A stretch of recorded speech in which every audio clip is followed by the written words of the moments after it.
Good morning India. जरूरत नहीं है आपको न्यूज चैनल के सामने पूरे दिन बैठे रहने की। बस 3 मिनट में सारी खबरों को लेके आया है आपके सामने फास्ट 15। आखिरकार सदियों पुराना कोलकाता स्थित पैराडाइज सिनेमा हॉल भी अब बंद हो गया है, जिसके कारण सिनेमा हॉल के आसपास की दुकानों में भी अब सन्नाटा पसर गया है। एक एक कर बंद हो रही सिनेमा हॉल से एक तरफ जहां फिल्म देखने वालों को मायूसी हो रही है, तो वहीं दुकानदार इस बात को लेकर चिंता में है कि अगर सिनेमा हॉल ही नहीं खुलेगा तो दुकान कैसे चलेगी। भारत का फेवरेट शो कौन बनेगा करोड़पति 13वें सीजन के साथ एक बार फिर अमिताभ बच्चन लोगों को मनोरंजन करने के लिए आ गए हैं। जी हाँ, कौन बनेगा करोड़पति सीजन 13 का आज से आगाज होने जा रहा है।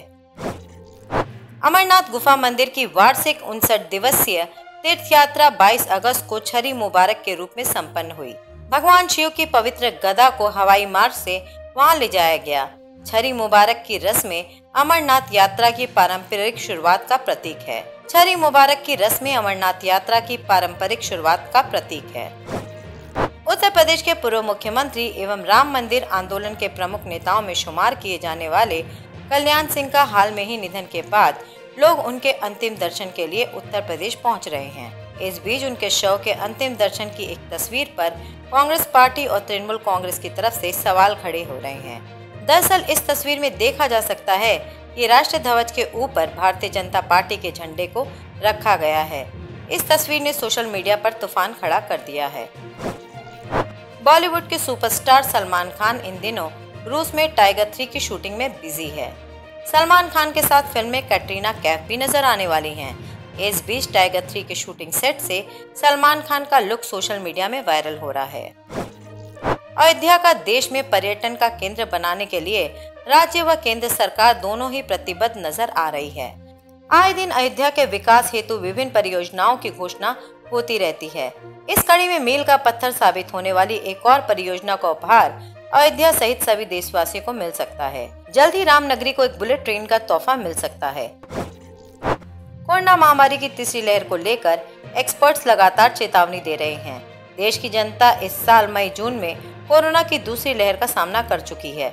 अब एक्सपर्ट का मानना है कि कोरोना की तीसरी लहर और भी खतरनाक हो सकती है। नीति आयोग ने आशंका जताई है कि तीसरी लहर का विकराल रूप सितंबर महीने से देखने को मिल सकता है। नीति आयोग के मुताबिक सितंबर महीने में देश के अंदर 4 से 5 तारीख कोरोना के केस रोजाना आ सकते हैं। ऐसे में 2 लाख आईसीयू बेड का इंतजाम रखा जाए। अफगानिस्तान पर कब्जे के बाद से ही यहाँ तालिबान की हुकूमत चल रही है। लोगों में डर का माहौल है। कैसे भी करके लोग देश छोड़ने की कोशिश में जुटे हैं। कई देश भी अपने नागरिकों को यहाँ से सुरक्षित निकालने में जुटे हैं। भारत भी इन्हीं देशों में शामिल है, जहाँ से वो लगातार अपने लोगों को निकाल रहा है। एयरफोर्स के विमान के जरिए काबुल में फंसे भारतीयों को निकालने का सिलसिला अब तक जारी है। विदेश मंत्रालय के सूत्रों का कहना है कि करीब 1200 से ज्यादा मेल पर भी जवाब देकर परेशान लोगों को मदद पहुंचाई जा रही है। कोरोना संकट के बीच हरियाणा सरकार ने प्रतिबंधों को 6 सितंबर तक के लिए बढ़ा दिया है। महामारी को बढ़ने से रोकने के लिए सरकार ने सतर्कता दिखाते हुए ये फैसला लिया है। हरियाणा सरकार ने एक बार फिर 2 सप्ताह के लिए पाबंदियों को बढ़ा दिया है। ये पाबंदियां 6 सितंबर तक लागू रहेंगी। बता दें कि हरियाणा सरकार के मुख्य सचिव विजय वर्धन ने सभी जिला उपायुक्तों व हरियाणा पुलिस महानिदेशक को आदेश जारी किया है। कोरोना संकट के बीच सिख तीर्थयात्रियों के लिए पाकिस्तान ने करतारपुर दरबार खोल दिया है। National command and operation centre वो वैक्सीनेट भारतीय सिख तीर्थयात्रियों को नियमों के साथ जाने की इजाज़त दी है। बता दें कि एनसीओसी की बैठक में करतारपुर कॉरिडोर से इंडियन सिख तीर्थयात्रियों की आवाजाही को लेकर बातचीत हुई थी। मीटिंग के दौरान कोरोना महामारी को ध्यान में रखकर नियमों के साथ दरबार खोल दिया गया। राष्ट्रपति रामनाथ कोविंद ने बीजेपी के वरिष्ठ नेता ला गणेशन को मणिपुर का राज्यपाल नियुक्त किया है। रविवार को उन्होंने इस संबंध में आधिकारिक घोषणा की। ला गणेशन बीजेपी के सीनियर नेता हैं और राज्यसभा सांसद भी रह चुके हैं। इसके अलावा ला गणेशन तमिलनाडु बीजेपी के अध्यक्ष भी रहे थे। तालिबान के कब्जे के बाद से ही अफगानिस्तान में हालत बेहद खराब है। लोगों की जिंदगी कब मौत में बदल जाए कुछ पता नहीं चल रहा। आए दिन लोग मर रहे हैं, हिंसक घटनाएं हो रही है। तालिबान के डर से लोग देश छोड़कर भागने की कोशिश में जुटे हैं। इस बीच काबुल एयरपोर्ट में एक बार फिर अफगानी नागरिकों के मारे जाने की खबर है। ब्रिटेन की सेना की तरफ से रविवार को इस बात की जानकारी दी गई है, जिसमें बताया गया कि अंतर्राष्ट्रीय हवाई अड्डे पर भगदड़ से 7 अफगान नागरिक मारे गए। गाजीपुर बॉर्डर पर डटे भारतीय किसान यूनियन में फूट पड़ने की खबर है। दरअसल किसान यूनियन के 2 पक्षों में तकरार इस कदर बढ़ गई कि मामला पुलिस तक पहुंच गया है।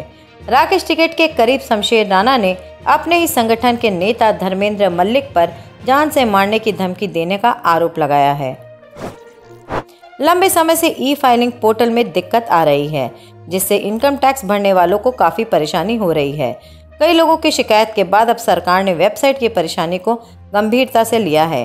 केंद्रीय वित्त मंत्रालय के टेक्नोलॉजी कंपनी इन्फोसिस के सीईओ और एमडी सलील पारिक को समन जारी किया है। उन्हें सोमवार को वित्त मंत्री निर्मला सीतारमण को ये समझाने के लिए बुलाया गया है कि लंबे समय के बाद भी आखिर क्यों ई फाइलिंग पोर्टल से जुड़ी समस्याएं ठीक नहीं हुई है। अफगानिस्तान की राजधानी काबुल पर तालिबान का पूरी तरीके से कब्जा हो चुका है, लेकिन यहाँ से 125 किलोमीटर दूर पंजशीर अभी भी तालिबान से मुक्त है। काबुल की सत्ता पर काबिज होने के बाद तालिबान ने अब पंजशीर पर कब्जा करने के लिए आगे बढ़ना शुरू कर दिया है। खबर यह है कि पंजशीर फाइटर्स ने 300 तालिबानी आतंकियों को मार गिराया है, जिससे लगता है कि न 20 साल पहले तालिबान पंजशीर को हथिया सका और न अब हथिया सकेगा। आज के लिए बस इतना ही, कल फिर मिलेंगे।